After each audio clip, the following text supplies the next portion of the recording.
ஆதியில் பிறந்த மொழி, தென் பொதிகையில் தவழ்ந்த மொழி, உயிர் நாவில் உருவான உலக மொழி, வீரன் முழங்கும் மொழி, என் தாய்மொழி தமிழ்மொழி. தமிழர்களின் வாழ்வியலை எடுத்து கூறும் சங்க இலக்கிய பாடல் பற்றி பார்த்து வருகிறோம். அந்த வரிசையில் இன்று வேறொரு சங்க இலக்கிய பாடல் பற்றி அறிவோம் வாருங்கள். அனைவருக்கும் வணக்கம். இது தமிழரன் மாணவர்கள் வழங்கும் சங்க இலக்கியமும் தமிழர்களும். இன்று நாம் பார்க்க போகும் பாடல் 10 பாட்டு நூல்களுள் ஒன்றான பொருநராற்றுப்படை. பாடியவர் முடத்தாம கண்ணியார். பாடப்பட்டோன் சோழன் கரிகால பெருவளத்தான். திணை பாடான். துறை ஆற்றுப்படை. பாடல்.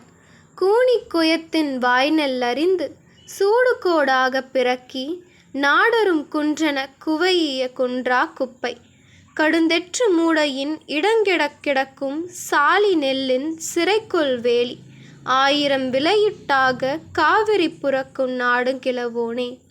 பாடலின் பொருள். கரிகாலன் வெற்றிவேல் வேந்தனாக பகை மன்னர் நடுங்க ஆட்சி புரிந்து வந்தான். பகல் தரும் சூரியன் போல அறத்தையும் தோழமையையும் பரப்பிக்கொண்டு ஆண்டு வந்தான்.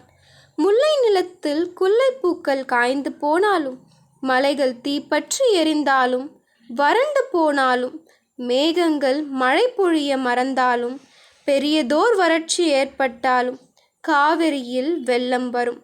நரை, நரந்தம், அகில், ஆரம் முதலான மரங்களை கருவாக கொண்டு காவிரி தாய் துறை கண்ட இடங்களிலெல்லாம் கரு உயிர்த்து செல்வாள். நுரை பொங்க ஓசையுடன் காவிரி பாயும்போது மகளிர் இன்பத்துடன் பாடல் பாடுவர். உழவர் கூனி இருக்கும் அறிவாளால் வயலில் நெல் அறுக்கவும், கட்டுக்கட்டி களத்தில் மலை போல் குவிக்கவும், குறைவில்லாத நெற்குப்பையை மூட்டைகளாக கட்டி ஆங்காங்குள்ள பாதுகாக்கும் இடமெல்லாம் கிடத்தி வைக்கவும் சாலி என்னும் நெல் சிறை வைக்கப்பட்டு கிடக்கும். பாதுகாப்பு மிக்க வேலிதான் காவிரி புறக்கும் நாடு. இங்கு வேலி என்பது நில அளவை குறிப்பது. ஒரு வேலி நிலத்தில் 1000 மூட்டை நெல் விளைச்சல் காணும் வளமுள்ளதாக காவிரியாற்று அந்நாட்டை புரண்டு வந்தது. அந்த நாட்டை ஆளும் உரிமை பூண்டவன்தான் சோழன் கரிகால பெருவளத்தான்.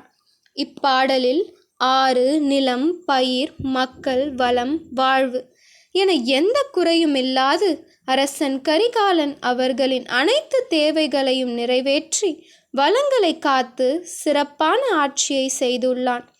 அவனை புலவர் கரிகாலன் காவிரி புறக்கும் நாடு கிழவோன் என புகழாரம் சூட்டியுள்ளார்.